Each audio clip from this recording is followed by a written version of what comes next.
In this video, I want to talk about accounting for loan payments.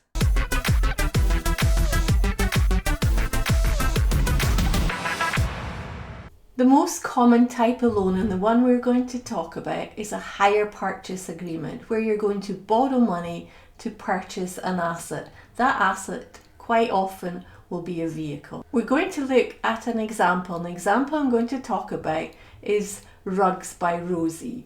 Rosie started her business, and after a few months, business was going well, so she purchased a van. She paid £10,000 for that van. Now, she might have paid for it in full, but in this example, we're going to assume that she borrowed some money, and we're going to assume that she paid £4,000 of the van and she borrowed £6,000. We're going to look at our financial reports, we're going to look at the profit and loss account, and we're going to look at the balance sheet. So first of all, let's think about our balance sheet. So she's purchased the van. The van cost £10,000. She's paid £4,000 for it, and she's borrowed £6,000. So this is what we're going to see on our balance sheet. We're going to see an asset because she now owns a van. The other changes on the balance sheet are, first of all, our cash. Because she's paid £4,000 in cash, our cash is going to reduce by £4,000. And the other thing that's going to happen is in her business, she now has a liability, something that she's due to pay, and she's due to pay back £6,000 as a loan. So assets have increased by 10 for the van, reduced by 4 for the amount that's paid out, so that's 6,000 increase in assets. And on the other side of the balance sheet, the liabilities, we have a matching amount, £6,000 liability for the loan. So that's what happens at day one. What then happens later on, and how do we account for it?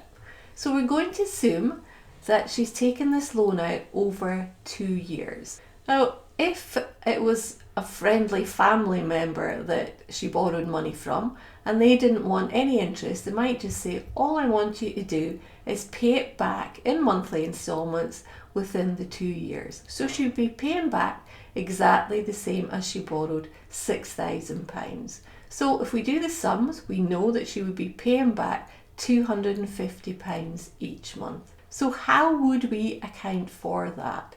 Each month there would be a payment of £250, and the other side of that entry would be a reduction in our loan balance.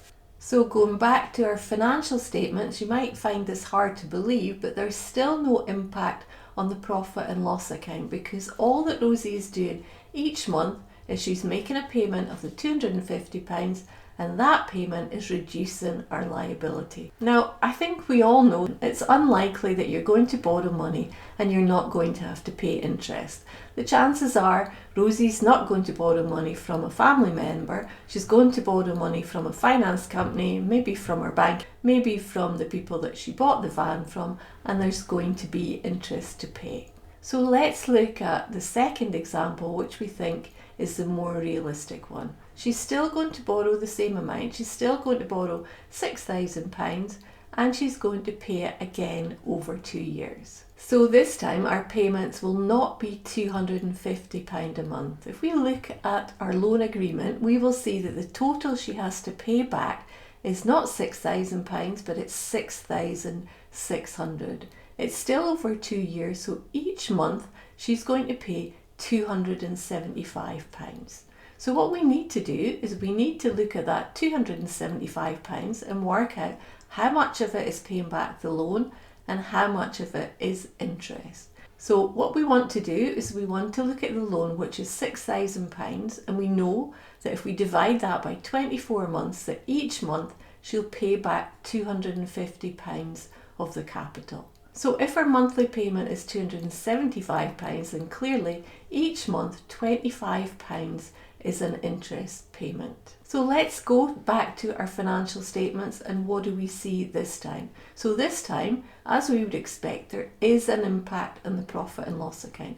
Each month on our profit and loss account, we're going to have an expense of hire purchase interest, and it's going to be £25. Then what's going to happen on the balance sheet each month? Well, our cash is going to reduce by the payment, so £275 reduction, and the other side of it is £250 reduction in our loan. Now, we know these two figures don't balance, but they don't need to, because the balancing figure is a £25 expense in the profit and loss account. So that's how you want to account for hire purchase payments. You want to look at the payment, you want to determine how much of it is capital, how much of it is interest. The capital goes against the loan on your balance sheet, and the interest is an expense on your profit and loss account. We've done it simplistically. We've said over the period of the loan, the 24 months, the interest is equal each month. Now, you could argue that interest will be higher in the early months, but for the sake of simplifying it, we have made the assumption that the interest is equal over the period of the loan. And that's often what people will do when they're accounting for hire purchase. I hope that you found that helpful. If you did, why not give us a thumbs up, and why don't you subscribe to the channel, hit the bell, and you'll get notified when new videos are uploaded on a regular basis.